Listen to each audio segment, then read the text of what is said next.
हरिओम बच्चों, आपका दिन शुभ हो। MLY गुरुजी चैनल की ओर से मैं आचार्य राजेंद्र आप सबका एक बार फिर स्वागत करता हूं।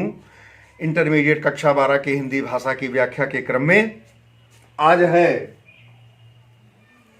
महादेवी वर्मा का सांध्य गीत। प्रकरण है सांध्य गीत, जिसकी कवयित्री हैं महादेवी वर्मा। जैसा कि मैंने बताया है, व्याख्या के क्रम में हम एक अनुमानित प्रकरण की व्याख्या आपके समक्ष प्रस्तुत कर रहे हैं, जो परीक्षा के लिए परीक्षा के अनुसार परीक्षा के अनुरूप कुछ गेस है, कुछ अनुमान भी है।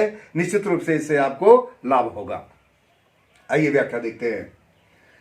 चिर सजग आंखें उनीदी, आज कैसा व्यस्त बाना, जाग तुझको दूर जाना। अचल हिमगिर के हृदय में आज चाहे कंप होले, या प्रलय के आंसुओं में मौन अलसित व्योम रोले। आज पिया लोक को डोले तिमिर की घोर छाया, जा गया विद्युत सिराओं में निठुर तूफान डोले।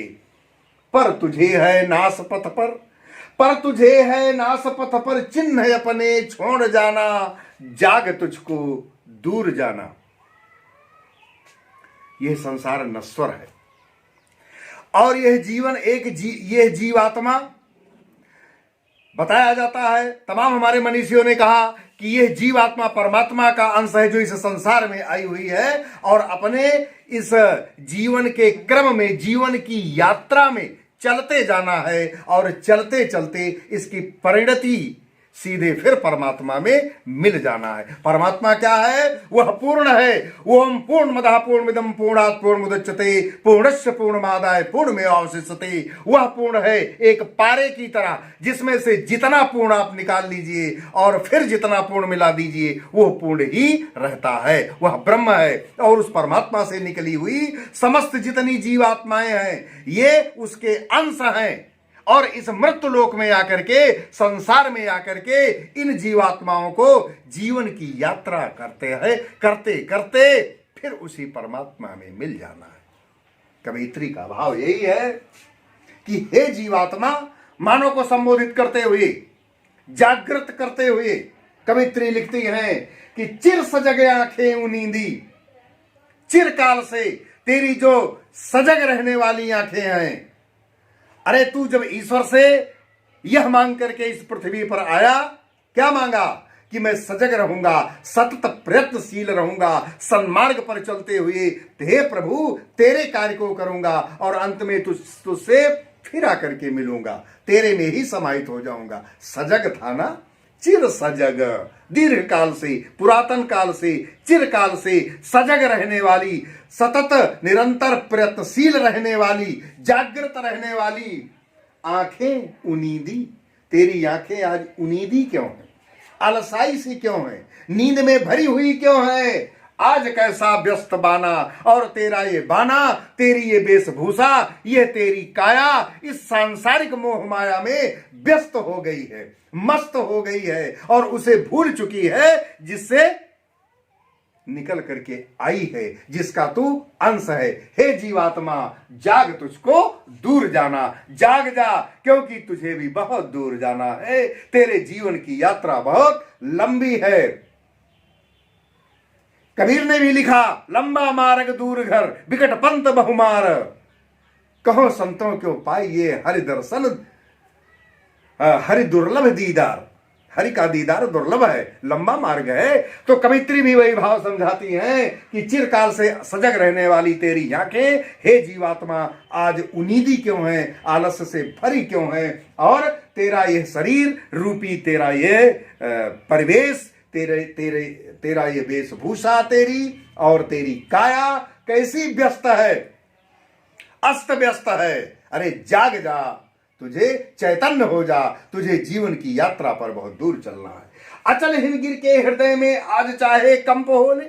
अचल हिमगिर, हिमालय, हिमगिर का मतलब हिमालय, हिमगिरी बर्फ का पर्वत, हिमालय अचल है, अटल है, हिलता नहीं है। लेकिन आज चाहे कंप होले, तो यहां पर मानवीय गुणों का समावेश कर दिया गया, मानवीय अलंकार प्रस्तुत कर दिया गया। अरे अचल रहने वाले निश्चल अटल उस हिमालय के हृदय में भी भले ही आज तूफान उत्पन्न हो जाए, वह हिमालय कांपने लगे, या प्रलय के आंसुओं में मौन अलसित व्योम रोले, अथवा यह आसमान प्रलय के आंसुओं में मौन रहने वाला यह आकाश रोने लगे, अर्थात सारी पृथ्वी प्रलय से डूब जाए। आज पी आलोक को डोले तिमिर की घोर छाया, भले ही आलोक को पी करके, प्रकाश को समन करके, प्रकाश को पी करके अंधकार फिर से विजयी हो जाए, समस्त संसार में प्रकाश समाप्त हो जाए और अंधकार का राज हो जाए।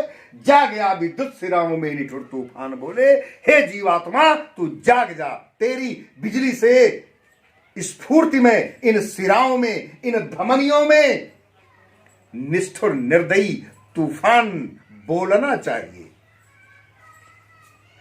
जाग गया विद्युत सिराओं में निठुर तूफान बोले, जाग जा और तेरी सिराओं में रक्त की धारा बहने लगे, गर्म खून का संचार होने लगे, स्पंदन बढ़ जाए, पर तुझे है नासपथ पर चिन्ह अपने छोड़ जाना। लेकिन तुझे ये संसार नश्वर है, विनाशशील है, इस विनाश के पथ पर भी तुझे अपने पग चिन्हों को छोड़ जाना है, क्योंकि तेरे बाद आने वाली पीढ़ी किसका अनुसरण करेगी। इसलिए हे जीवात्मा जाग जा, जाग जा, क्योंकि तुझे जीवन की इस यात्रा में बहुत दूर जाना है।